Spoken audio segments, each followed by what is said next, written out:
Stacey Brook is a New York City-based writer, journalist, and blogger.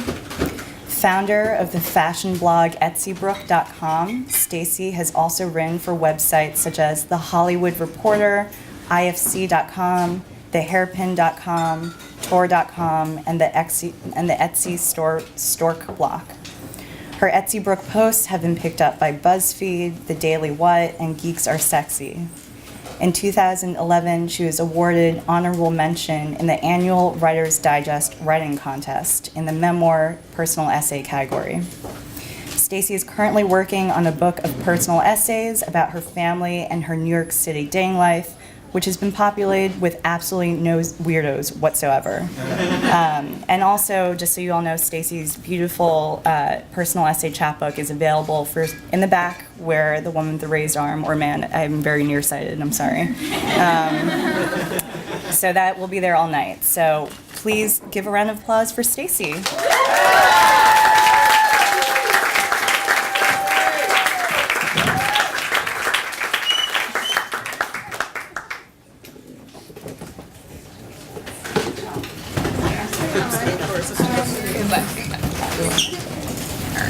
I'm going this way.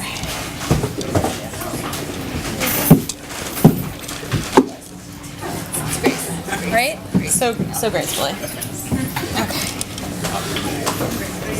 All right. Hi, everyone. For those of you who don't know, I'm Stacey Brook.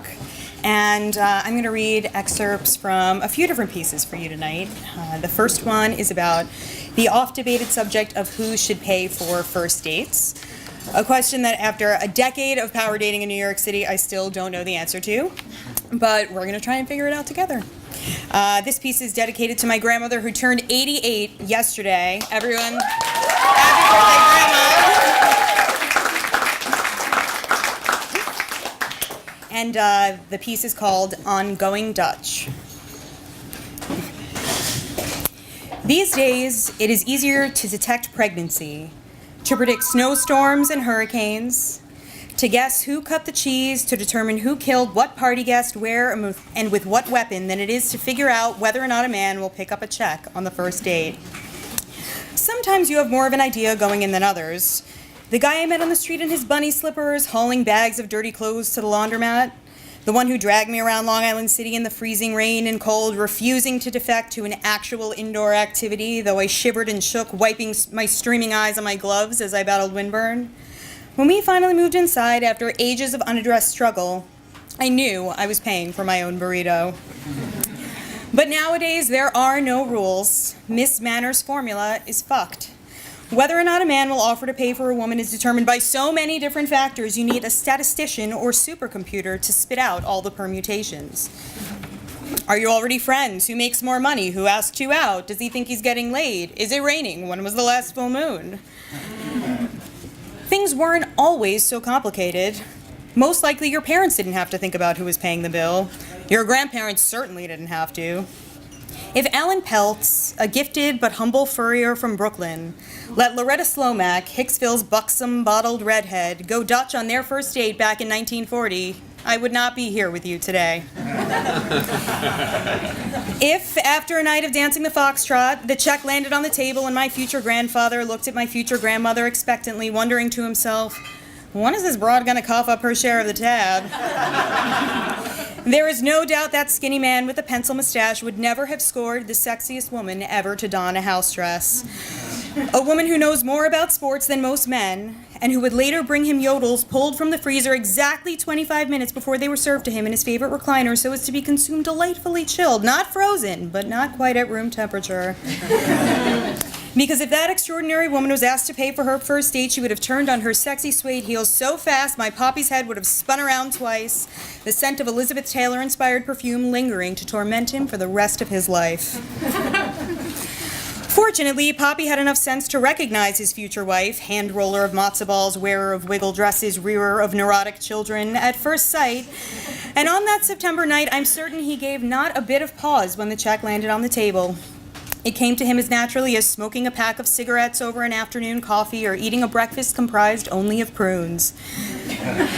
You take a woman out, you pay the bill.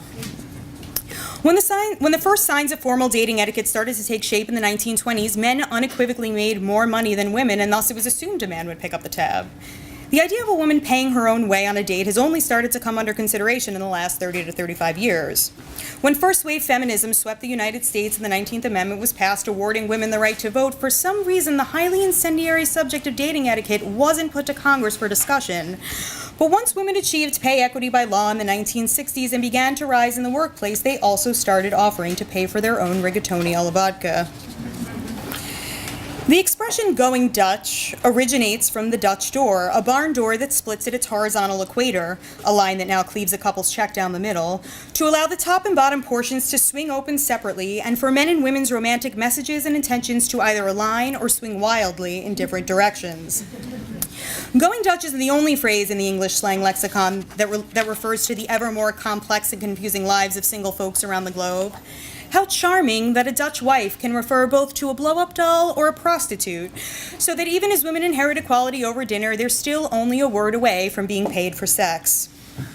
There's Dutch oven, the rancid environment created when your sleeping partner lets out a particularly pungent fart, then pulls the covers over your head, vacuum sealing you in the ungodly stench, which is what you can look forward to if one of these dates actually works out in your long-term favor. And then, of course, there is Dutch courage, otherwise known as liquid courage, bravery whilst under the influence, which is the only state in which I will tell a man what I'm really thinking when he accepts the reach to my wallet over dinner and allows me to begrudgingly go Dutch. All right.